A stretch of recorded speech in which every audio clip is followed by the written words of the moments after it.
ನಮಸ್ತೆ ಎಲ್ಲರಿಗೂ. ನಾನಿವತ್ತು ಮಾಡ್ಕೊಂಡು ಬಂದಿದ್ದೀನಿ ಚಗಟೆ ಸೊಪ್ಪಿನ ಪಲ್ಯ. ಈ ಮಳೆಗಾಲಕ್ಕೆ ಸೀಮಿತವಾಗಿರೋ ಈ ಪಲ್ಯನ ಹೇಗೆ ಮಾಡೋದು ಅಂತ ಸಿಂಪಲ್ಲಾಗಿ ನಿಮಗೆ ಹೇಳ್ಕೊಡ್ಲಾ. ನಾನು ಈ ಚಗಟೆ ಸೊಪ್ಪಿನ ಪ್ರಿಯ ಅಂತೂ ಖಂಡಿತ ಅಲ್ಲ, ಬಟ್ ಈ ಚಗಟೆ ಸೊಪ್ಪಲ್ಲಿ ಇಷ್ಟೆಲ್ಲ ಬೆನಿಫಿಟ್ಸ್ ಇದೆ ಅಂತ ಕೇಳಿದ ಮೇಲೆ ನಾನು ಅಮ್ಮನ ಜೊತೆ ಹೊರಟೆ ಚಗಟೆ ಸೊಪ್ಪನ್ನು ಕುಯ್ಯೋದಕ್ಕೆ.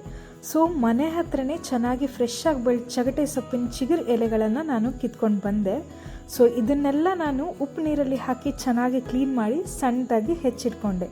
ಸೊ ಈ ಚಗಟೆ ಸೊಪ್ಪಿನ ಬೆನಿಫಿಟ್ಸ್ನ ಮುಂದೆ ಅಡುಗೆ ಮಾಡ್ತಾ ಮಾಡ್ತಾ ತಿಳ್ಕೊಳ್ಳೋಣ ಬನ್ನಿ. ಹೇಗೆ ಸಿಂಪಲ್ಲಾಗಿ ಉದ್ರುದ್ರಾಗಿ ಪಲ್ಯ ಮಾಡೋದು ಅಂತ ಹೇಳ್ಕೊಡ್ತೀನಿ.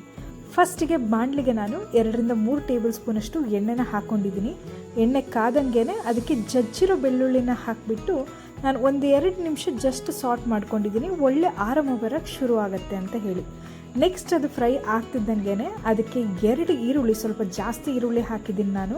ಹಾಗೆ ಕರಿಬೇವು ಮತ್ತು ಹಸಿಮೆಣಸನ್ನು ಹಾಕಿ ಚೆನ್ನಾಗಿ ಹುರ್ಕೊಳ್ತಾ ಇದ್ದೀನಿ. 2-3 ನಿಮಿಷ ದೊಡ್ಡ ಉರಿಯಲ್ಲೇ ಹುರ್ಕೊಳ್ತಾ ಇದ್ದೀನಿ. ಇದು ಸ್ವಲ್ಪ ಕ್ರಂಚಿಯಾಗಿ ಬಂದರೆ ಪಲ್ಯದಲ್ಲಿ ತಿನ್ನೋಕ್ಕೆ ಚೆನ್ನಾಗಿ ಸಿಗತ್ತೆ ಅಂತ ಹೇಳಿ. ಸೊ ಜಸ್ಟ್ ಟ್ರಾನ್ಸ್ಪರೆಂಟ್ ಆಗೋ ತನಕ ಹುರ್ಕೊಂಡ್ರೆ ಸಾಕು. ನಾನಿಲ್ಲಿ ಹುರ್ಕೊಳ್ಳೋಕ್ಕೆ ಈರುಳ್ಳಿನ ಉಪ್ಪು ಹಾಕೊಳ್ತಾ ಇಲ್ಲ, ಯಾಕೆ ಅಂತ ಆಮೇಲೆ ಹೇಳ್ತೀನಿ. ಸೊ ಸಣ್ಣದಾಗಿ ಹೆಚ್ಚಿರೋ ಚಗಟೆ ಸೊಪ್ಪನ್ನೆಲ್ಲ ಹಾಕಿ ಹೈ ಫ್ಲೇಮಲ್ಲಿ 3-4 ನಿಮಿಷ ನಾನು ಸಾಟ್ ಮಾಡ್ಕೊಳ್ತಾ ಇದ್ದೀನಿ. ಇದು ಹೈ ಫ್ಲೇಮಲ್ಲೇ ಇದು ಬೇಯ್ಕೊಳ್ತಾ ಬರುತ್ತೆ. ಸೊ ಬನ್ನಿ ಅಲ್ಲಿ ತನಕ ನಾನು ನಿಮಗೆ ಇದ್ರ ಬೆನಿಫಿಟ್ಸ್ ಹೇಳ್ತೀನಿ. ಇದು ಡೈಜೆಷನ್ನ ಎಷ್ಟು ಚೆನ್ನಾಗಿ ಇಂಪ್ರೂವ್ ಮಾಡುತ್ತೆ ಅಂದರೆ ಕೊಲೆಸ್ಟ್ರಾಲ್ನ ಕೂಡ ನಿಯಂತ್ರಣದಲ್ಲಿ ಇಡುತ್ತೆ. ಹಾಗೆ ಇದು ಸೀಸನಲ್ ಫುಡ್ ಆಗಿರೋದ್ರಿಂದ ಇದು ಸ್ಕಿನ್ ಇನ್ಫೆಕ್ಷನ್ ಎಲ್ಲ ನಿವಾರಿಸುತ್ತೆ. ಹಾಗೆ ಇದರಲ್ಲಿ ಐರನ್ ಇದೆ, ಕ್ಯಾಲ್ಶಿಯಂ ಇದೆ, ಕಾಪರ್ ಇದೆ, ಜಿಂಕ್ ಇದೆ, ಆ್ಯಂಡ್ ಇದು ರಿಚ್ ಇನ್ ಆ್ಯಂಟಿ ಆಕ್ಸಿಡೆಂಟ್ ಕೂಡ. ಸೊ ಇಷ್ಟೆಲ್ಲ ಹೆಲ್ತ್ ಬೆನಿಫಿಟ್ ಇರೋ ಚಗಟೆ ಸೊಪ್ಪನ್ನ ನಾನು ಇದೇ ಒಂದು ಕಾರಣಕ್ಕೆ ತಿನ್ನೋಕ್ಕೆ ಶುರು ಮಾಡಿದ್ದು.